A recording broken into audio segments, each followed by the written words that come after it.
Welcome to the Advisor Advocates Podcast. My name is Garrett Leal. I'm a certified financial planner and former advisor, and I started Advisor Advocates in this podcast to share with other advisors some of the experience that I like to say I accidentally accumulated over the course of my 13-year career, especially around the areas of the industry involving transitions from one firm to the other, advisor recruiting, M&A deals, things of that nature. Interesting thing for advisors that I've experienced in my career is that advisors are often on an island. We don't really know what's out there. We don't know what's going on outside the walls of our firm and outside the confines of our own practices. Especially when I was working in the recruiting industry and talking with advisors, there were just so many advisors who didn't know what they didn't know. So the purpose of this podcast and Advisor Advocates is to help bridge that information gap, to help advisors understand a little bit more about what the landscape looks like out there, what options are available to you, and sort of share some of the insights that I've run into and hopefully answer some of the most common questions that advisors have. Before we get into this episode, I just want to say, ironically, I suppose, if you want to call it that, this episode was recorded on September 26th, and my guest, Scott Steele, is a resident of the mountains of North Carolina, and you hear a reference towards the end of the show where I wish him well during the storms, and little did either of us know the type of devastation and the type of storms that were about to hit the mountains of North Carolina over the next couple of days. And I'm very thankful that Scott and his family are okay. Had a chance to speak with him, but there are a lot of families and a lot of folks in the western part of the state who have suffered an unimaginable amount of loss. So I just wanted to take a minute before we get into the show to encourage anyone out there who hears this podcast or sees this on YouTube or sees it on the website to consider contributing what you can. I'm going to provide a few links in the description of some legitimate and very needy causes that are out there from some folks that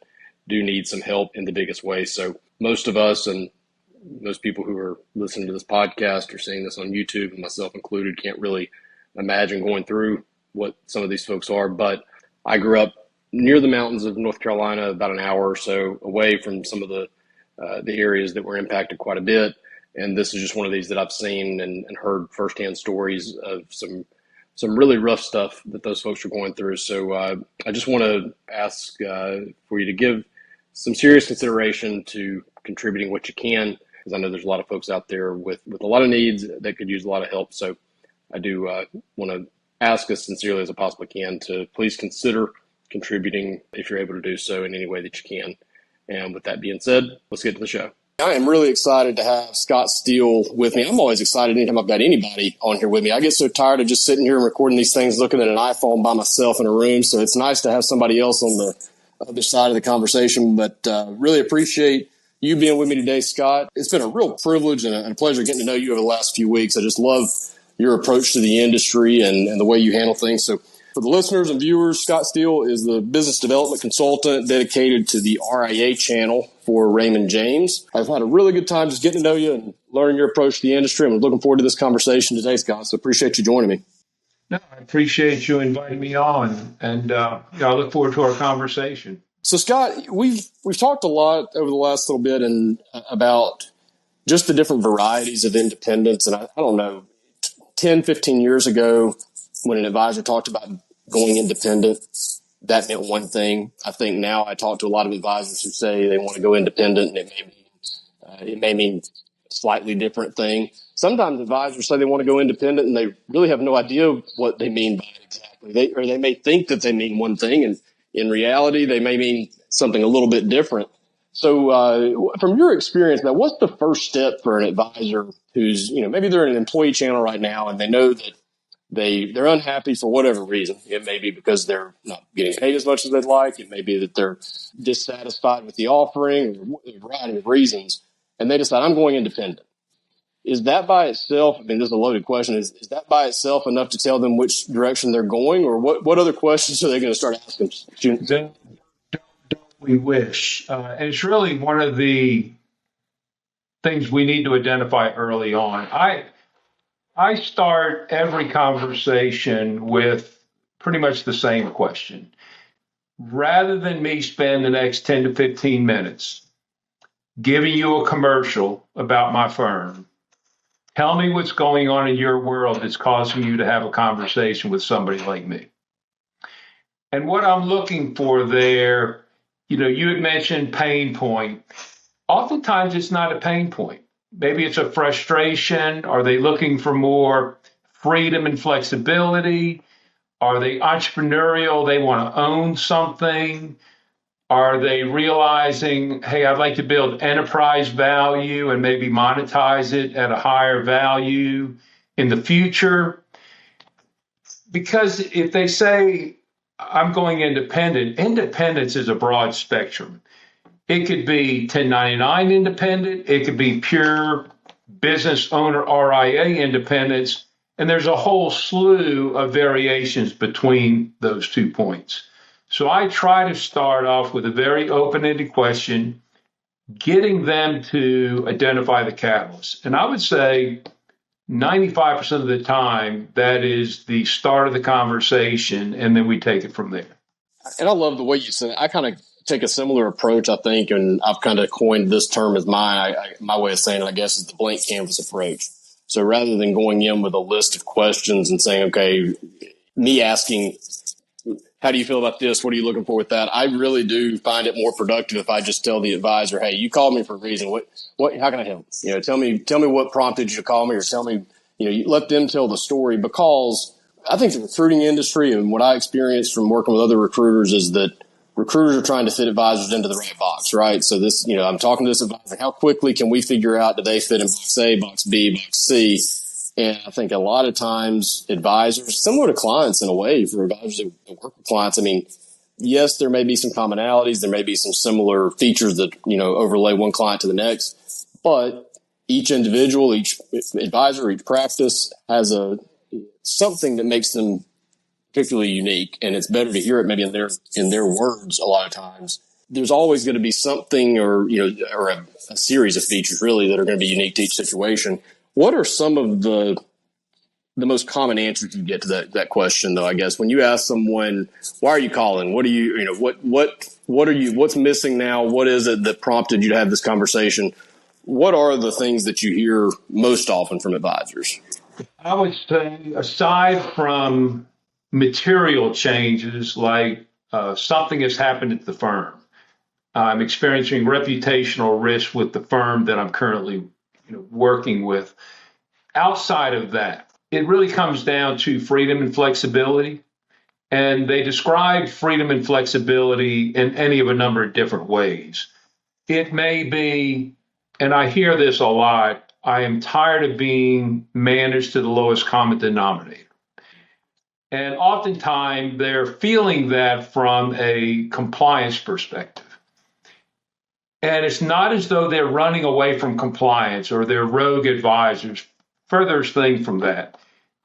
They are running very clean practices, and they find themselves, because every major firm, including Raymond James, we have to look out for the whole. But in the independent space, specifically in the RIA space, the compliance is your personalized compliance. You're not being dictated by what somebody across the street may have done. If you're running a clean shop, bread and butter, it can even have some complexity to it. The compliance oversight is going to be yours. That is one of the more common. Service is another one. Oftentimes, the major firms can allocate resources, but those resources may not come your way. And to be able to step into the world of independence and control those dynamics is very, very appealing. It used to be you had to be at a major wirehouse firm in many cases to have the resources, technology, product suites, brand name. With the advancements in technology, those things are a thing of the past. So I would say it's typically something around freedom and flexibility. If it comes down, its first conversation is around compensation, there's going to be a bit of a disconnect there, because while the RIA space is the highest compensation levels in the industry, oftentimes it's not so much about that as it is about what's your upfront offer. that's not really in the realm of the RIA space. There are ways to capture that, but that's not a place I typically play in. Well, yeah, I mean, when you start your own RIA, to expect to get a signing bonus or a transition bonus to start your own company is I mean, I don't mean to be offensive to anyone out there, but I mean, that's what's the word for dumb without sounding understanding? It doesn't make any sense for me when you think you're going to get paid to start a business in that regard. Now, yeah, sure. If you're joining the 1099 channel, there's some upfront bonus money to some extent there. And I know what you're referring to and that and where it can come from. But I think just in general, when I talk to advisors, when a transition bonus comes up, I'm not trying to alienate anybody or say anything, to condemn the practice. It's not that. Certainly there are situations where transition bonuses make sense. There are situations where it may be the best thing for an advisor, but it's surprising to me how many advisors, despite our nature and the way we work with clients to do what's best in the long-term financial future, financial advisors a lot of times will take the short-term solution without necessarily factoring in what's best long-term. And that great big transition bonus that they got comes at the expense of a haircut on the payout for 10 years, or they're giving up a part of their business, or there's a laundry list of reasons that may be causing problems down the road. But advisors can neglect that a lot of times and take the short-term payday, maybe even knowing that it's after 5 years or 6 years or 8 years, they would have been better off to have gone a different direction. So I don't want to say I discourage the practice, but I at least want advisors to do the math, and make sure that they're thinking big picture about those things. Well, as you had mentioned, Garrett, or as you and I had spoken about earlier, the dynamic of that first conversation, I try to stress that I act very much as a consultant. It is not about Raymond James. It cannot be about any custodian in that first conversation because there are so many unknowns that have to be brought to the surface. And it literally is just a conversation like you and I are having right now, where I've been doing this now almost 9 years. I know the questions I want to ask that try to get me to a fork in the road of many forks in the road that are going to have to be identified. When you have that two-way conversation with the individual on the other side of you, you've got something. And whether it's going to be somebody who's going to move into the RIA space, I don't know. And it's just a matter of us having that open conversation. If you're in a situation where you're exploring, you'll be surprised at how much you really don't understand of the nuances. It is not complicated at all, but you need somebody like you or me who's acting as a consultant just to come in and have that open dialogue, because we can carve off months of due diligence if somebody is having an open conversation and allowing us to ask the questions that are steering us somewhere. Yeah. It doesn't necessarily mean it's going to be coming to me, but I take pleasure and enjoyment in helping the individuals find that path. I know one of the things that it definitely resonated with me that you just said about getting frustrated with being managed to the lowest common denominator. That takes place a lot, and that can be a frustration point for a lot of advisors, because you're right. Compliance is, when I started my RIA, I loved the freedom in it. And when I would talk to clients, I would be able to say, I had clients come to me all the time and say, can you do this? Can you do that? And my answer eventually became pretty simple. If it's legal, I can do it. There was nothing restricting me. There was nothing that kept me from being able to do anything that I thought was best in the way I wanted to run my business. Now, for me, that also created a little bit of a problem because I had so much freedom and I'm so entrepreneurial and creative minded that I spent a lot of my time chasing my tail with all these great, brilliant ideas and not enough time just doing what I needed to be doing to run my business. But I loved that freedom. And I remember a point in time where I wanted to start a second business and I wasn't really sure how those would interact with one another and, what I needed to put on my ABV and what I didn't. And I ended up leveraging the third-party compliance consultant that I was using at that time. And they sort of gave me an answer, but their answer was, essentially we can guide you and tell you what the law says about this, It's your decision. It's your firm. Now, that also comes at the flip side of that. And I talked about this in some of my other podcasts, that there's also no one necessarily insulating you from the regulator there if you get it wrong. If you do have compliance consultants that are out there, and you can hire a chief compliance officer. There's a lot of ways that you can account for that compliance oversight, or that you can manage that compliance oversight. But no matter who it is, whether it's you signing it, or you hire a chief compliance officer, or you outsource it to a third party, if that person makes a mistake and the regulator comes knocking, it's you who's going to be answering the door and answering those questions and responding to the complaints or the violations that they're alleging. So that's a double-edged sword in a way. It can kind of go either way. Well, it's a big fear that I think is being planted, definitely in, let's say, the wirehouse environment, where you will hear, "Oh, I was under the impression that compliance is really going to be complicated. If something goes wrong, it could put my career out of whack." It really is not complicated at all.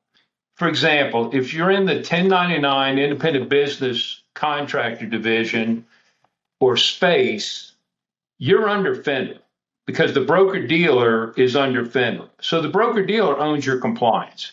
You're still going to be managed the lowest common denominator. It's not necessarily a bad thing. It's just the structure of FINRA.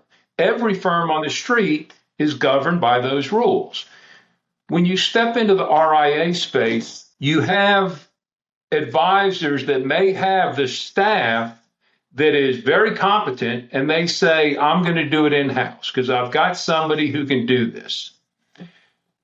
Then you've got third-party strategic partners that are outsourced compliance firms that you can hire at different levels of engagement. And then on the far side, you have compliance firms that will act as your chief compliance officer, actually their name appearing on your Form ADV. And it just comes down to, what does the advisor feel most comfortable with? There's the spectrum. I am a huge proponent of hire a third-party strategic partner for at least the first 1 or 2 years. The amount of money you're going to spend for that is minuscule. You will probably come to the conclusion that I'm going to keep them on going forward because it's just not that much money, even if you've got somebody in-house who's helping you. But they're looking over your shoulder. And I mean, the closest analogy I've got right now is I'm acting as owner-contractor of a home I'm building here. Thank goodness I found a contractor that said, "Oh, I'll act as your contractor consultant and I'll look over your shoulder." The stress this individual has saved me, and even the money he has saved me, is well worth it. I would encourage everybody to find a partner who's looking over your shoulder, especially when it comes to something as important as compliance. And then if you want to hire an outsourced chief compliance officer, they are available. But don't let somebody tell you or keep you from moving more towards independence because they're trying to scare you with the concept of owning the compliance oversight. It's not as bad as people try to make it out to be. Yeah, I would agree with that. And I also would echo the recommendation of using third-party compliance consultants for the first couple of years at least, because that's exactly what I did when I started my own. My progression through my career, I started in the W-2 channel and then went to an independent broker-dealer. And then there, I learned so much about the way the industry really worked to realize that the jump from where I'm at now to starting my own RIA and having total independence is a whole lot easier than maybe what I thought it was. But the one gap that was still there was compliance, frankly. I mean, that was something I didn't have a lot of knowledge of, and I knew it was important. So I did hire somebody for that.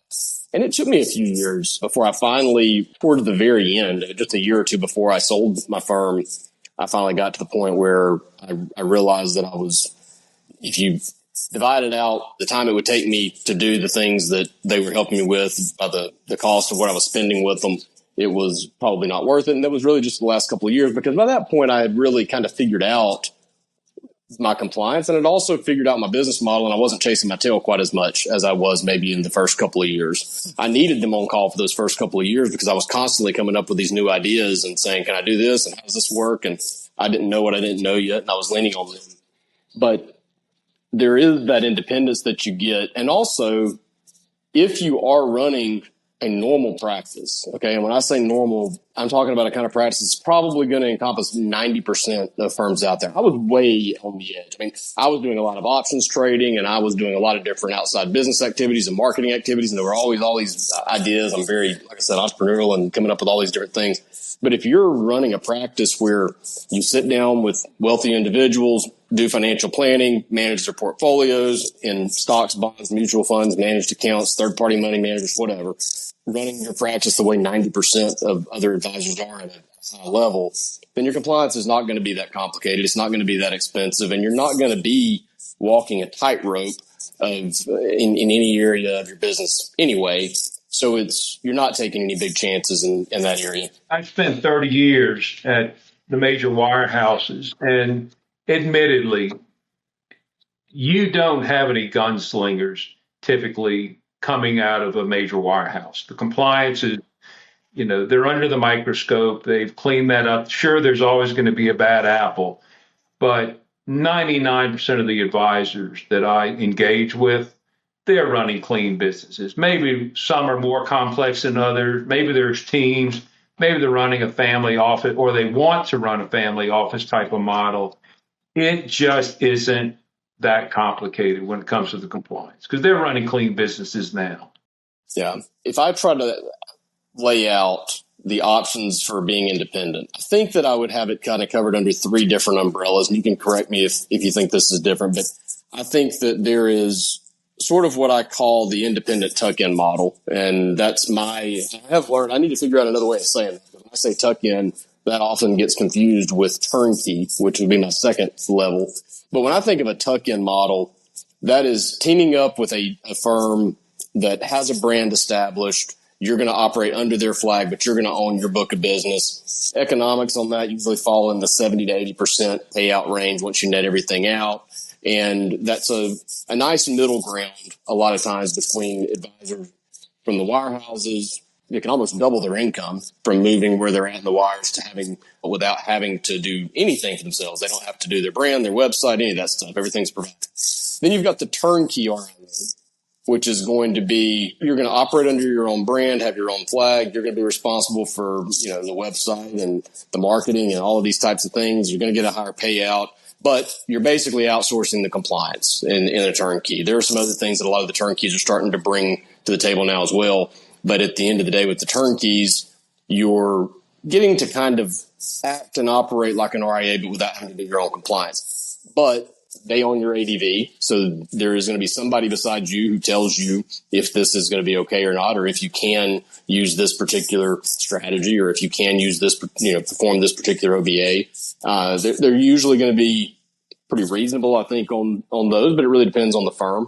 And then your final leg is going to be total control, RIA. You own the ADV. You own everything top to bottom. You control all the revenue. Is that a fair overview, I guess, of the industry? And how would you describe sort of the archetype of the typical advisor that is appropriate for each of those three, right? Because if somebody's trying to decide, well, which of those is right for me, what's your take on that? Well, and the devil's in the details. I have learned, unfortunately, painfully, that you cannot assume based on the conversation that you have accurately identified the direction that they're going to go. I am a big fan of the owning your own ADV, being the business owner. But oftentimes that really comes down to the entrepreneurial streak that's running through the advisor. You hear it's like, oh, we're the easy button. Come join us and we will take care of your registration. We'll take care of your compliance. We've already got marketing contracts set up so we can roll you into that.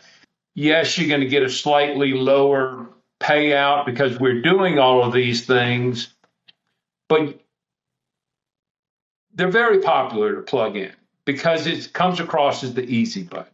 But I like to keep reminding myself of how hard it is for advisors to break free from the wirehouse where they typically are, only to go into another model. If you don't think there are restrictive covenants in that model, you haven't done your due diligence.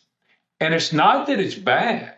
Nothing is for free. If the RIA that you're looking to plug into has private equity backing, you need to take a step back and remind yourself of what's the typical business model of private equity.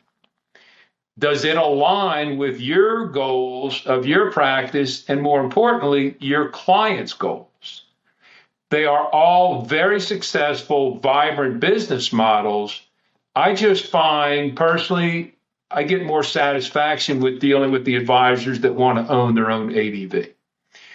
And even in that space, there are some great strategic partners who will run the business component that frees you up to run the wealth management component. They'll do your compliance. They'll have marketing and product resources available to you to tap into, but you still own your ADV.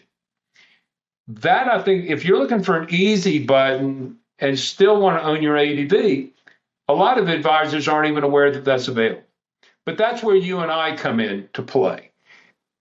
If somebody at least is open enough to share what they're looking for, and admittedly, they will go through gyrations where they think they're going in one direction and they realize maybe I need to go in another direction.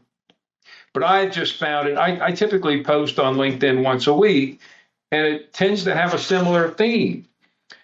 The super aggregators with private equity backing are almost becoming the next broker dealers because they're having great success.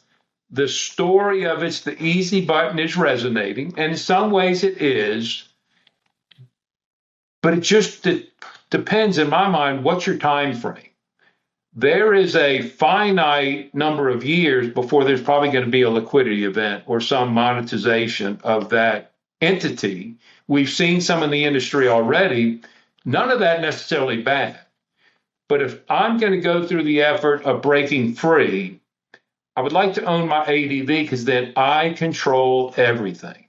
Maybe I don't want to retire when somebody thinks I should retire. Maybe I'll have kids that want to come into the industry and I want it to become my annuity and let the kids take it over.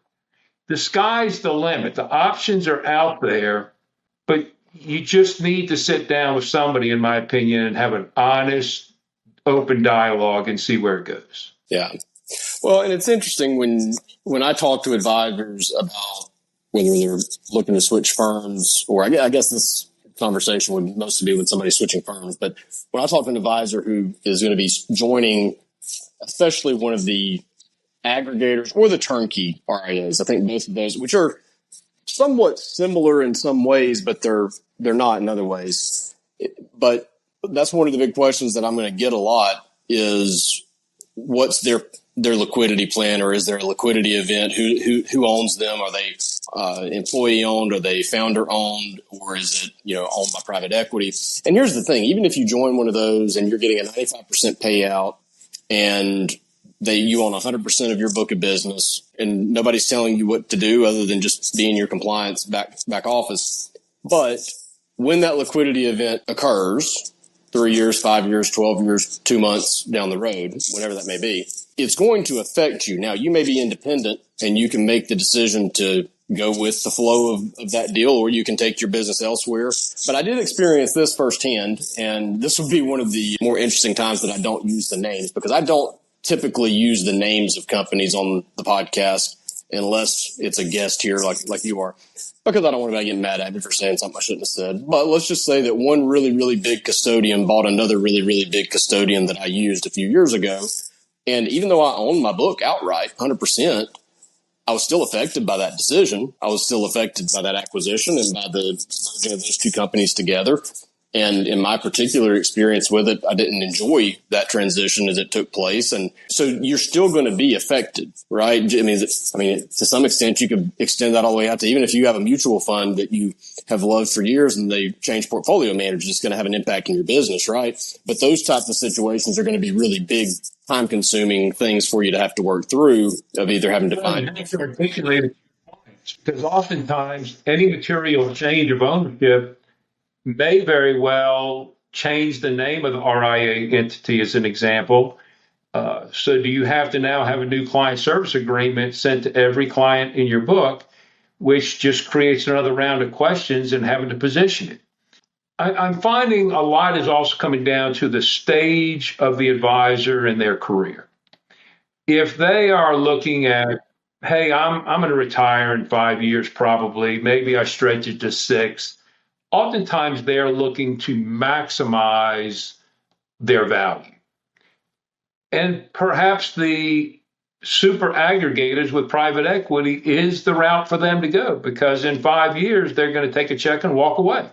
Again, I go back to what I prefer to play in. The space I prefer to play in are those advisors that don't necessarily plan to exit in 5 years. They say, I've got 10 or 15 years in front of me. Don't get lost with the allure of a large check, because you are absolutely giving up something for that check. As I said before, nothing is free. And I think you will thank me for that guidance at some point in the future, no matter where you go. Because when you own it, you are creating your own enterprise value, and you control the timing and the decisions of everything. That to me is very, very appealing. And I think we're going through a cycle where you've already seen the growth of that model.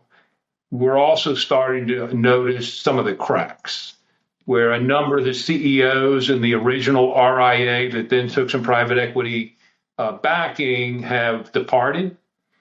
Some willingly, some perhaps not so, but you've seen some starting to go after temporary restraining orders. Those are the things a lot of the advisors I like to work with are trying to get away from. But it's still out there. And look, the model is very, very successful. I can't knock it. It's just not the space I like to play in. So before we wrap up here, we're probably into bonus time or overtime period at this point, but I do want to ask just a couple of questions here. So I'm familiar with the big players on the custody side. Before our conversations, I wasn't that familiar with the Raymond James side of it. An advisor who starts their own RIA and uses our Raymond James custodial services, kind of outline for me a 90-second overview or so of what they're receiving from Raymond James. What is your role in that? And then also specifically, does that advisor have the opportunity or the option to be multi-custodial if they choose to be? Because I know that can be, some of the bigger custodians will allow that, or they won't allow that, or they'll raise the minimum to the point that you have to be there. But there's a lot of different rules they have there. So just kind of walk me through, if I'm on your platform, can I use other custodians, and what services or what's Raymond James bringing to the table if I'm using your custody? Appreciate the question. Having spent, as I mentioned earlier, 30 years on the wirehouse side, I try to describe our offering this way. We are the most familiar experience for a wirehouse advisor who's used to having everything at their fingertips: wealth management offering, product suites, technology, investment banking, insurance resources, financial planning resources, and I can go on and on. At Raymond James, you get the exact same offering regardless of which channel affiliation the advisor chooses. But specifically in the RIA world, rather than having to go out there and build it yourself, it's already built, with a couple of key differences. We have a more customized service experience, and we have fully integrated technology across our entire offering. And specific to the RIA only, you have the ability to be multi-custodian, which means you will probably need third-party technology that we integrate with. I couldn't necessarily say that 3 to 5 years ago. Those dynamics have changed. So it's kind of the best of both worlds. We give them the full offering of Raymond James, and we are still only acting as your custodian. And if you feel that you want to complement our offering with additional third-party technology, you have the freedom and flexibility to do it.